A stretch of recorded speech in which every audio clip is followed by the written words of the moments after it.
ಮೈಸೂರಿನ 44ನೇ ವಾರ್ಡ್ನ ಸಾಹುಕ ಚೆನ್ನಯ್ಯ ರಸ್ತೆಯಲ್ಲಿ ಇಂದು ಬೆಳಗ್ಗೆ ಏಕಾಏಕಿ ಬೃಹತ್ ಗಾತ್ರದ ಮರ ಧರೆಗುರುಳಿದೆ. ಇದರಿಂದಾಗಿ 5 ವಿದ್ಯುತ್ ಕಂಬಗಳು ಮುರಿದು ಬಿದ್ದಿವೆ. ಇದರಿಂದಾಗಿ ಕೆಲವು ಆಟೋ ಮತ್ತು ಬೈಕ್ಗಳಿಗೆ ಸಣ್ಣದಾಗಿ ಡ್ಯಾಮೇಜ್ ಆಗಿದ್ದು, ಅದೃಷ್ಟವಶಾತ್ ಯಾವುದೇ ಪ್ರಾಣಾಪಾಯ ಸಂಭವಿಸಿಲ್ಲ. ಜನನಿಬಿಡ ಪ್ರದೇಶದಲ್ಲಿ ಈ ಘಟನೆ ಆಗಿರುವುದರಿಂದ ವಿಚಾರ ತಿಳಿದು ಸ್ಥಳಕ್ಕಾಗಮಿಸಿ ಸಮಸ್ಯೆ ಬಗೆಹರಿಸುವ ಪ್ರಯತ್ನ ಮಾಡಿದ್ದು, ಸದ್ಯ ವಾಹನ ಸಂಚಾರ ಅಸ್ತವ್ಯಸ್ತವಾಗಿದ್ದು, ವಾಹನಗಳ ಓಡಾಟವನ್ನು ನಿರ್ಬಂಧಿಸಲಾಗಿದೆ. ನಗರ ಪಾಲಿಕೆ ಸದಸ್ಯರಾದ ಸವಿತಾ ಪತಿ ಸುರೇಶ್ ಸ್ಥಳಕ್ಕಾಗಮಿಸಿ ಮರ ತೆರವು ಮಾಡುತ್ತಿದ್ದಾರೆ.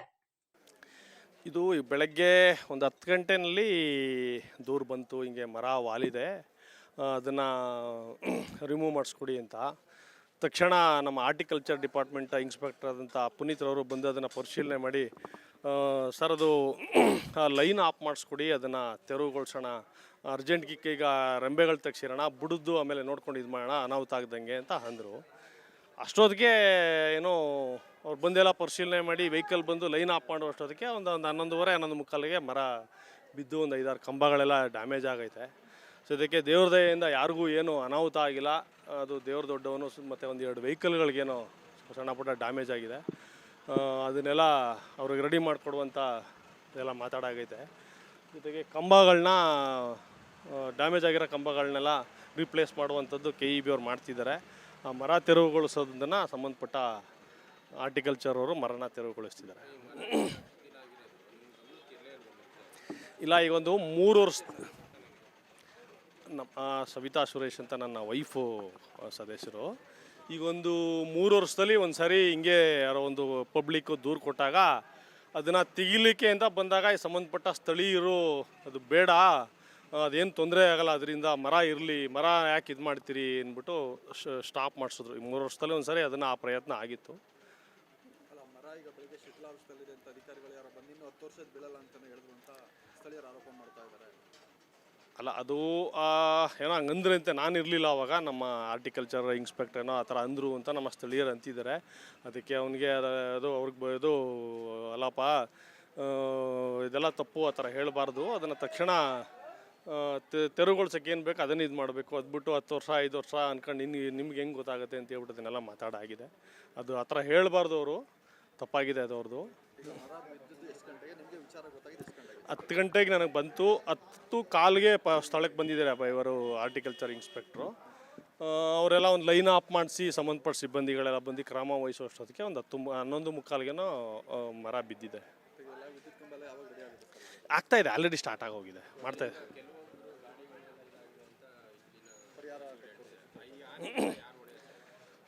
ಸರ್ ಅದನ್ನು ನೋಡೋಣ, ಅದು ಇಲಾಖೆಯಿಂದ ಏನಾರ ಮಾಡ್ಬೋದಾ, ಅಥವಾ ತೀರಾ ಆಗದೆ ಇದ್ರೆ ಅದನ್ನೇನು ಪಾಪ ಅವರು ಎಲ್ಲ ಬಡ ಜನರು ಇದ್ದಾರೆ, ಗೊತ್ತಿದ್ದಾರೆ ಎಲ್ಲ. ನಮ್ಮ ಈಗ ಅವ್ರುಗಳಿಗೆ ಅದನ್ನು ನೀವೇ ಮಾಡಿಸ್ಕೊಳ್ಳಿ ಅಂತ ಹೇಳೋಕ್ಕಲ್ಲ, ಅದಕ್ಕೇನು ಬೇಕು ಅದನ್ನೆಲ್ಲ ವ್ಯವಸ್ಥೆ ಮಾಡಿಸೋಕ್ಕೆ ಮಾತಾಡಾಗಿದೆ ಸರ್. ಇಲಾಖೆಯವ್ರು ತೊಗೋಬೇಕು ಅದನ್ನು. ನೋಡೋಣ ಸರ್, ಏನಾರ ಇದು ಇಲಾಖೆಯಲ್ಲಿ ಏನಾರು ಅದಕ್ಕೆ ಪ್ರಾವಿಷನ್ ಇದೆಯಾ, ಇಲ್ಲ ಅಂದರೆ ಅವ್ರಿಗೆ ಏನು ಬೇಕು, ಅವ್ರಿಗಂತೂ ಪಾಪ ಅವ್ರಿಗೆ ತೊಂದರೆ ಆಗದಂಗೆ ಏನು ಬೇಕು ಅದು ವ್ಯವಸ್ಥೆ ಮಾಡಿಸೋಣ ಸರ್. ಮಾಡಬೇಕಾಗಿ ಈಗ ತೀರಾ ಆಗದೆ ಇದ್ದಾಗ ಮಾಡಬೇಕಾಗತ್ತಲ್ಲ ಸರ್. ನಾವಿಲ್ಲಿ ಸ್ಥಳೀಯರು ಓಟಿದೆ ಮಲ್ಲಣ್ಣ ಹೋಟ್ಲು ಅಂತ, ಇವರು ಬಂದು ಮುತ್ತುರುಪೈನ ಸರ್ ಮರ ಅಳ್ಳಾಡ್ತೈತೆ ಅಂತ ಹೇಳಿದ್ರು. ಎದುರುಗಡೆ ಒಬ್ಬ ಈರುಳ್ಳಿ ವ್ಯಾಪಾರ ಮಾಡ್ತಾರೆ, ಅವ್ರು ಬಂದು ಮರ ಅಳ್ಳಾಡ್ತೈತೆ ಅಂದರು. ನಾವು ಮರ ಅಳ್ಳಾಡ್ತೈತೆ ಅಂತ ತಕ್ಷಣ ಏನು ಮಾಡಿದ್ರು, ರೋಡ್ನ ಬ್ಲ್ಯಾಕ್ ಮಾಡಿದ್ವು. ಫಸ್ಟು ರೋಡ್ ಬ್ಲ್ಯಾಕ್ ಮಾಡಿ ಜನಗಳು ಅವಾಯ್ಡ್ ಮಾಡೋಕ್ಕೆ ಮಾಡಿದ್ವು. ಅವಾಯ್ಡ್ ಮಾಡಿ ನಾನು KEBಗೆ ಫೋನ್ ಮಾಡಿದೆ. KEBಗೆ ಫೋನ್ ಮಾಡಿದ ತಕ್ಷಣ ಅವರು ನನ್ನ ಹೆಸರು ಅಡ್ರೆಸ್ ತಿಳ್ಕೊಂಡ್ರು. ಸ್ವಲ್ಪ ನನಗೂ ಅವ್ರಿಗೆ ಮಾತುಕತೆ ನಡೀತು. KEB ನನಗೂ ಫಸ್ಟ್ ನನ್ನ ಹೆಸರೇನಪ್ಪ ಅಂದ್ರೆ ಶಿವು ಅಂದೆ. ನಿನ್ನ ಮೊಬೈಲ್ ನಂಬರ್ ಕೇಳಿದ್ರು. ನಾನು ಮೊಬೈಲ್ ನಂಬರ್ ಹೇಳಿದೆ. ನಿನ್ನ ಮನೆ ಅಡ್ರೆಸ್ ಹೇಳಪ್ಪ ಅಂದರು. ಅಲ್ಲ ಸರ್, ಫಸ್ಟು ನೀವು ಪಬ್ಲಿಕ್ ಬಂದು ಕ್ಲಿಯರ್ ಮಾಡೋದ್ಬಿಟ್ಟು ಮನೆ ಅಡ್ರೆಸ್ಸು ಫೋನ್ ನಂಬರ್ ಎಲ್ಲ ಕೇಳ್ತೀರಾ. ಆಯಿತು, ಫೋನ್ ನಂಬರ್ ತಗೊಳ್ಳಿ ಕೊಡೋಣ. ಮನೆ ಅಡ್ರೆಸ್ ಯಾಕೆ ಸರ್ ನಿಮಗೆ ಕೇಳಿದೆ. ಆಯ್ತಪ್ಪ ಬರ್ತೀವಿ ಅಂದರು. ಬಂದು ಅದು 4 ಗಂಟೆ ಬಂದು ಲೈನ್ ಆಫ್ ಮಾಡಿದ್ರು. ಲೈನ್ ಆಫ್ ಮಾಡಿ ಬಂದು ಮುಚ್ಚಿಡ್ಕೊಂಬಂದಿದ್ರು. ಮುಚ್ಚಿಡ್ಕೊಂಬಂದಾಗ ಹೇಳಿದೆ, ಸರ್ ನೀವು ಮುಚ್ಚಿಡ್ಕೊಂಬಂದಾಗಲ್ಲ, ಅಲ್ಲಿ ಮರ ಬೀಳೋ ಸ್ಥಿತಿಲಿದೆ, ಒಂದೇನಾರ ಅಕಸ್ಮಾತ್ ಗಿಗ್ಗನ ಒಂದು ಟ್ರೈನ ತಂದು ಎಳೆದು ಕಟ್ಟಿದ್ರೆ ಮರ ಅಷ್ಟಕ್ಕೆ ಕಂಬ ಡ್ಯಾಮೇಜ್ ಆಗಲ್ಲ ಅಂತಂದೆ. ನಾವು ಇಬ್ಬರ ಕೈಲಿ ಕೆಲಸ ಮಾಡೋಕ್ಕಲ್ಲಪ್ಪ, ಏನೋ ಉಭಯಗೆ ನಾವು ಬೇಗ ಫೋನ್ ಮಾಡಿದ್ದೀವಿ, ಅವ್ರು ಬರ್ತಾರೆ ಯಾಕಪ್ಪ ಅಂತಂದರು. ಅವರು ಕಾದು ಸಾಕತ್ತು ಬಂದಿಲ್ಲ. 11:45 ಕಾದು 11:45 ಬಂದು ಕರೆದಿಲ್ಲ. ಆಮೇಲೆ ನಮ್ಮ ಕಾರ್ಪೊರೇಟರ್ ಫೋನ್ ಮಾಡಿದ್ರು, ನಾವು ಬರ್ತೀವಿ ಅಂದರು. ಅವ್ರು ಇಮಿಡಿಯೇಟ್ಲಿ ಬಂದರು. ಅವ್ರು ಏನು ಬೇಕಿಲ್ಲ ವ್ಯವಸ್ಥೆ ಮಾಡಿಸೋದಕ್ಕೆ ಅವ್ರ ಬಸ್ಸಾಗ ಆಲ್ರೆಡಿ ಮರ ಉಂಟಾಗಿತ್ತು. ಮರ ಉಂಟಾಗೆಲ್ಲ ಪಬ್ಲಿಕ್ ಆಯಿತು. ಆಮೇಲೆ ಸೀಟ್ ಲೈಟ್ ಅವ್ರು ಬಂದು ಸೀಟ್ ಲೈಟ್ ಬಿಚ್ಚಕ್ಕೆ ಬಂದರು. ಅಲ್ಲ ಮೇಡಮ್, ನಿಮ್ಮ ಸೀಟ್ ಲೈಟ್ ಮುಖ್ಯ ಆಯಿತಾ, ಇಲ್ಲಿ ಜನಗಳ ಪಬ್ಲಿಸಿಟಿ ನೋಡಿದೆ ಬಂತ ಸೀಟ್ ಲೈಟ್ ಬಿಚ್ತಿರಲ್ಲ, ನೀವು ಒಂದು ಮಾನವೀಯತೆ ಬೇಡ ಮೇಡಮ್, ಏನಾಯಿತು ಫಸ್ಟ್ ಕೇಳಿ ಜನಗಳಿಗೆ, ಏನಾಯ್ತು ಎತ್ತಾಯಿತು, ಮನೆ ಡ್ಯಾಮೇಜ್ ಆಯಿತಾ, ಕಾರ್ಪೊರೇಷನ್ ಯಾರು ಲೇಡಿ ಬಂದಿದ್ರು, ಯಾರಂತ ಗೊತ್ತಿಲ್ಲ, ಕಾರ್ಪೊರೇಷನ್ ಬಂದಿದ್ದರು. ನೀವು ಬರೀ ನಿಮ್ಮ ಕಂಬ ಡ್ಯಾಮೇಜ್ ಆಯಿತು, ಮರ ಡ್ಯಾಮೇಜ್ ಆಯಿತು, ಬರೀ ಸೀಟ್ ಲೈಟ್ ಡ್ಯಾಮೇಜ್ ಅಂತ ನೀವು ಹೇಳ್ತೀರ ಹೊರತು ಇಲ್ಲಿ ಪರಿಸ್ಥಿತಿ ಅರ್ಥ ಮಾಡ್ಕೊಳ್ದೆ ಬರೀ ಸೀಟ್ ಲೈಟ್ ಪಿಚ್ಚಕ್ಕೆ ಹೋಯ್ತಲ್ಲ ಮೇಡಮ್ ಅಂತ ಸೀಟ್ ಲೈಟ್ ತಡೆದೋ ನಾವು ಯಾರು ಮಾಡಬೇಡಿ ಫಸ್ಟ್ ಇಲ್ಲಿ ಪರಿಹಾರ ಕೊಟ್ಬಿಡು ನೀವು ಸೀಟ್ ಲೈಟ್ ಪಿಚ್ಚೆ ಅಂತ. ಆಮೇಲೆ ಎಲ್ಲ ಬಂದು ಈಗ ಮರನ ಟವರ್ ಕಳಿಸ್ತಾವ್ರೆ ಈಗ ಸರ್ ಅಷ್ಟೇ. ಅದಕ್ಕೇನು ತೊಂದರೆ ಆಗಿಲ್ಲ. ತೊಂದರೆ ಏನೂ ಆಗಿಲ್ಲ, ಸದ್ಯಕ್ಕೇನು ತೊಂದರೆ ಏನೂ ಆಗಿಲ್ಲ. ಅಕಸ್ಮಾತ್ ಬೇಗ ಬಂದು ಅವರು ನಾವು ಫೋನ್ ಮಾಡ್ತಾರೆ ಬಂದು ಅವ್ರು ಏನಾರ ನಮಗೆ ಸಹಾಯ ಮಾಡಿದರೆ ಇಷ್ಟು ತೊಂದರೆ ಆಯ್ತನಿಲ್ಲ. ಕಂಬ ಒಳ್ಳೇದು ಅಲ್ಗಾಡ್ತಾ ಇದೆ ಅಂತ ಹೇಳಿದ್ರಲ್ಲ, ಇವತ್ತೇ ಫಸ್ಟ್ ನಿಮ್ಮ ಗಮನಕ್ಕೆ ಬಂದಿದ್ದಿಲ್ಲ, ಮೊದಲೇ ಗೊತ್ತಿತ್ತು ಅಲ್ಲಾಡ್ತಾ ಇತ್ತು ಅಂತ ಹೇಳಿ. ಇವತ್ತೇ ಬಂದಿದೆ ನಮಗೆ, ಇವತ್ತೇ ಬಂದು ಅಂದ್ರೆ ಮರ ಯಾಕೆ ಆಡಾಡ್ತೀವಿ ಅಂದರೆ ಆಗ ಮೋರಿ ಮಾಡಿದ್ರು, ಮೋರಿ ಮಾಡಾಗ ತಾಯಿ ಬೇರನ್ನ ಆಲ್ರೆಡಿ ಕಿತ್ತಾಕ್ಬಿಟ್ಟಿದ್ರು. ಅವು ಆಲ್ರೆಡಿ ಮರ ಗಾಳಿ ಬಂದು ಹಿಂಗೆ ಅಳ್ಳಾಡ್ತೀವಿ ಮಾಡೋದು ಬರೋರು ಕಾರ್ಪೊರೇಷನ್ ಅರ್ಧ ತರ್ಬಿಟ್ಟು ಹೋಗೋರು.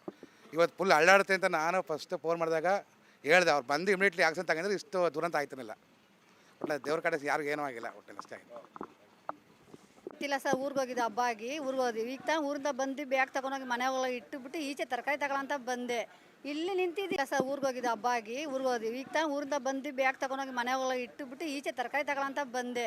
ಇಲ್ಲಿ ನಿಂತಿದ್ದೀನಿ, ಇದು ಬರ ಅಂತ ಮುರಿತು. ನಾವು ಈ ಕಡೆ ಗೌನ್ಸಿಲ್ಲ, ನಾವು ಆಗ್ತಾನೆ ಬಂದಿದ್ದು, ಇದು ಕಡೆ ಮರ ನೋಡಿಲ್ಲ. ಹಂಗೆ ಬರೋಬರ ಮುರಿದು ಮೇಲೆ ಬಿತ್ತು, ನನ್ನ ಮೇಲೆ ಬಿತ್ತು ಅಂತ ನಾನು ಕಿರ್ಚ್ಕೊಂಡು ಮನೆ ಒಳಗಡೆ ಓಡೋದೆ ಸರ್. ಅವಾಗ ನಮ್ಮ ಮಗ ಒಳಗಡೆ ಇದ್ದ, ಅವ್ರು ಯಾರೂ ಇಲ್ಲ ಆಚೆ, ನಾನು ಒಬ್ಬಳೇ ಇಲ್ಲಿಗೆ ಬಂದಿದ್ದೆ ಅಂಗಡಿಗೆ. ಆ ಮರ ಹಂಗೆ ಸರ್ರಂತ ಆಮೇಲೆ ಹೇಳ್ತಾ ಇದ್ರು, ಬೆಳಗ್ಗೆ ಇದು ಹಿಂಗೆ ಆಯಿತು, ನೀವು ನೋಡ್ಕೋಬಾರ್ದ ಅಂತ. ಬಿದ್ದಿದ್ದು ನಾವು ಇವತ್ತಿಲ್ಲ ಬಿಡಿ ಸರ್. ಅಂತಂದ್ರೆ ಮರ ಬಿದ್ದ ಮೇಲೆ ಹೇಳಿದ್ರೆ ನಿಮಗೆ ನೀವು ನೋಡ್ಕೊಬರ್ಬೇಕಾಯ್ತು. ಇಲ್ಲ ನಾವು ಬಂದು ನಿಂತಾಗ ಮರ ಫುಲ್ ಬೀಳ್ತಾ ಇತ್ತು. ಅವಾಗ ಇಲ್ಲೇ ನಿಂತಿದ್ವಿ, ಮರ ಫುಲ್ಲು ಜಾರ್ತಾ ಇದೆ. ಆವಾಗ ನಾವು ಕಿರ್ಚ್ಕೊಂಡು ಓಡೋಗಿದ್ದು. ನಾವು ಆಟೋನೇ, ನಮ್ಮದು ಆಟೋನೇ. ನಾವು ಅವಾಗ ತಾನೇ ಊರಿಂದ ಬಂದು ನಿಲ್ಸಿದ್ದು ಆಟೋ. ನಾವು ಫುಲ್ ಹೊಡೆದಾಗೆ ಸರ್ ಅಲ್ಲಿ ಮುಂದೆ. ಕಾರ್ಪೊರೇಟ್ರಿಗೆ ಹೇಳಿ ಫೋನ್ ಮಾಡಿ ತಿಳಿಸ್ತೀವಿ. ಈಗ ಅವರು ರೆಡಿ ಮಾಡಿಕೊಡ್ತೀನಿ ಅಂತ ಒಪ್ಕೊಂಡಿದ್ದಾರೆ. ಕಾರ್ಪೊರೇಟ್ರ್ ಅವರು ರೆಡಿ ಮಾಡಿಕೊಡ್ತೀನಿ ಅಂತ ಒಪ್ಕೊಂಡಿದ್ದಾರೆ ಸರ್.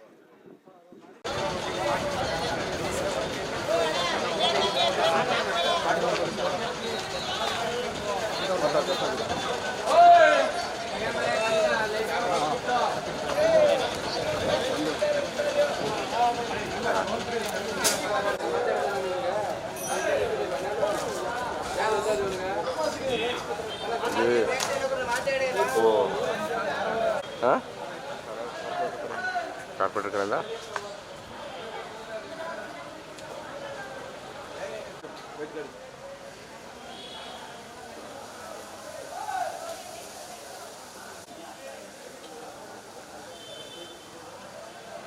ಅದೆಷ್ಟು ಇಲ್ಲಿ ಬೀಳ್ತಾ ಇದೆ, ಕಂಬಗಳೆಲ್ಲ ಬೀಳ್ತಾ ಇದೆ ಒಂದಕ್ಕೊಂದು ಹೇಳ್ಕೊಂಡು.